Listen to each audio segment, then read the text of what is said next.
नेपाल में चीनी हुई सोने जैसी कीमती। भारत ने लगाया बैन, बॉर्डर पर शुरू हो गया सफेद सोने का खेल। आखिर क्यों अचानक चीनी की हर बोरी बन गई तस्करों की पहली पसंद। नमस्कार, आप देख रहे हैं राजकुमारी और मैं हूं आपके साथ ऋतु बिष्ट। जरा सोचिए, जिस चीनी से आपकी सुबह की चाय मीठी होती है, वही चीनी अगर अचानक सोने जैसी कीमती हो जाए तो क्या होगा। दुकानों पर दाम बढ़ जाएंगे, बाजार में हड़कंप मच जाएगा और फिर शुरू होगा तस्करी का वो खेल जिसमें हर बोरी लाखों की कमाई का जरिया बन सकती है। कुछ ऐसा ही नजारा इन दिनों भारत के पड़ोसी देश नेपाल में भी देखने को मिल रहा है। भारत ने चीनी के निर्यात पर रोक क्या लगाई, नेपाल में चीनी के दाम आसमान छूने लगे हैं। हालात ऐसे हो गए कि सीमावर्ती इलाकों में चीनी की तस्करी तेज हो गई है। पुलिस लगातार कार्रवाई कर रही है, लेकिन तस्कर नए नए रास्तों को तलाश रहे हैं। आखिर भारत ने ये फैसला क्यों लिया, नेपाल में चीनी इतनी महंगी कैसे हो गई और क्या आने वाले त्योहारी सीजन में मिठाई भी लोगों की पहुंच से दूर हो सकती है। आज की इस रिपोर्ट में आपको बताएंगे पूरी कहानी, तो शुरुआत से लेकर अंत तक बने रहिएगा। सबसे पहले बात करते हैं, भारत सरकार ने 13 मई 2026 से 30 सितंबर 2026 तक चीनी के निर्यात पर रोक लगाने का फैसला किया और वजह बताई गई कि अल नीनो का खतरा है। सरकार को आशंका है कि कम बारिश की वजह से गन्ने का उत्पादन प्रभावित हो सकता है। अगर उत्पादन घटा तो देश के अंदर चीनी की कमी और महंगाई दोनों बढ़ सकती है, यानी पहले अपने देश की जरूरत और फिर बाकी दुनिया। भारत का यह फैसला घरेलू बाजार को सुरक्षित रखने के लिहाज से लिया गया, लेकिन इसका असर सबसे पहले उन देशों पर पड़ा जो भारत से बड़ी मात्रा में चीनी खरीदते हैं और इनमें सबसे ज्यादा प्रभावित हुआ नेपाल। अब नेपाल की स्थिति को भी यहां पर समझ लीजिए।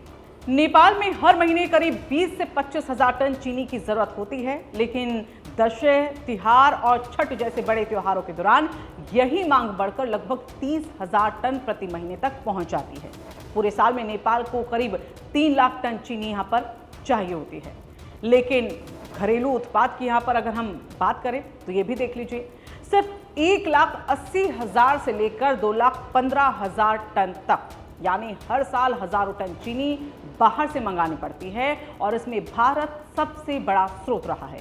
अब जब भारत से सप्लाई रुक गई तो बाजार का जो संतुलन है वो बिगड़ना तय है यहाँ पर, और यही हुआ।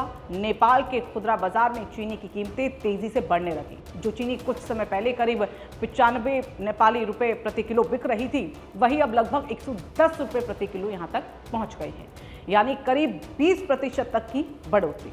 लेकिन कहानी सिर्फ महंगाई तक सीमित नहीं रही है। अब बात करते हैं उस हिस्से की जिसने सुरक्षा एजेंसियों की चिंता को भी बढ़ा दिया है, सीमा पार तस्करी। नेपाल की सशस्त्र पुलिस बल के मुताबिक पिछले 1 महीने में भारत से नेपाल चीनी की तस्करी के मामलों में एक जबरदस्त उछाल आया है।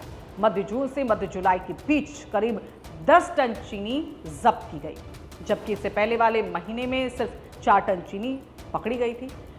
अब यानी 1 महीने के भीतर 2 गुना से भी ज्यादा बढ़ोतरी, और ये तो सिर्फ वो चीनी है जो पुलिस के हाथ लग गई।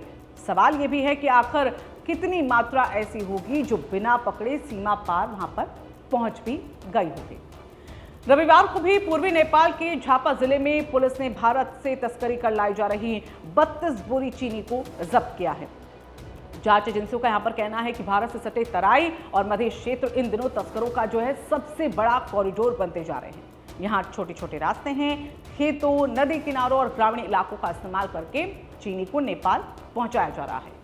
अब सवाल यहां पर उठता है कि आखिर चीनी जैसी आम चीज की तस्करी क्यों है। तो जवाब सीधा है, जहां कीमतों में बड़ा अंतर होता है वहां तस्करी का फायदा कई गुना ज्यादा बढ़ जाता है। अगर भारत में सस्ती चीनी मिल रही है और नेपाल में वही चीनी ज्यादा कीमत पर बिक रही है, तो कुछ लोग इसी अंतर से मुनाफे को कमाने की कोशिश करते हैं। यानी ये सिर्फ चीनी नहीं है, बल्कि कीमतों के अंतर का एक बड़ा कारोबार भी है। लेकिन इसका नुकसान किसे है? सरकार को, राजस्व को, वैध व्यापारियों को और आखिरकार आम लोगों को भी, जिन्हें महंगी चीनी खरीदनी पड़ती है। अब त्योहारी सीजन करीब है। नेपाल में दशहरा, तिहार और छठ जैसे बड़े पर्व आने वाले हैं और इन त्योहारों में मिठाइयों की मांग जो है वो कई गुना ज्यादा यहाँ पर बढ़ जाती है। अगर यही हाल रहा तो चीनी की कीमतें और भी ज्यादा बढ़ सकती हैं, और ऐसे में सवाल उठ रहे हैं कि क्या नेपाल सरकार वैकल्पिक देशों से चीनी आयात करेगी।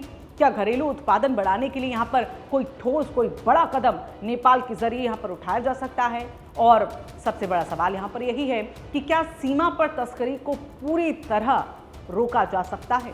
उधर भारत के लिए भी ये चुनौती कम नहीं है। एक तरफ घरेलू जरूरतों को पूरा करना, दूसरी तरफ सीमाओं पर अवैध कारोबार पर लगाम लगाना, और दोनों ही जिम्मेदारियां बड़ी हैं। फिलहाल इतना साफ है कि भारत के एक फैसले ने नेपाल के बाजार में हलचल मचा दी है। चीनी, जो कभी रोजमर्रा की एक साधारण जरूरत थी, अब सीमा पार मुनाफे का सबसे बड़ा जरिया बनती दिखाई दे रही है। आने वाले हफ्तों में ये देखना दिलचस्प होगा कि क्या नेपाल की कीमतें और बढ़ती हैं, क्या तस्करी पर लगाम लगती है, या फिर त्योहारी सीजन के साथ ये संकट और गहराता है। आपको क्या लगता है? क्या भारत का निर्यात रोकने का जो फैसला है घरेलू जरूरतों के हिसाब से वो सही लिया है भारत ने? क्या नेपाल को अब दूसरे देशों से आयात को बढ़ाना चाहिए? और क्या सीमा पर चीनी की तस्करी रोकने के लिए दोनों देशों को मिलकर इस पर कोई एक नई रणनीति बनानी चाहिए? अपनी राय हमें कमेंट बॉक्स में यहाँ जरूर बताइएगा। और अगर आपको ये रिपोर्ट जानकारीपूर्ण लगी हो तो इस वीडियो को आप लाइक करें, अपने दोस्तों और परिवार के साथ शेयर करें, और ऐसी ही तथ्यपूर्ण, दिलचस्प और बड़ी खबरों के लिए राजकुमारी को फॉलो और सब्सक्राइब करना ना भूलें।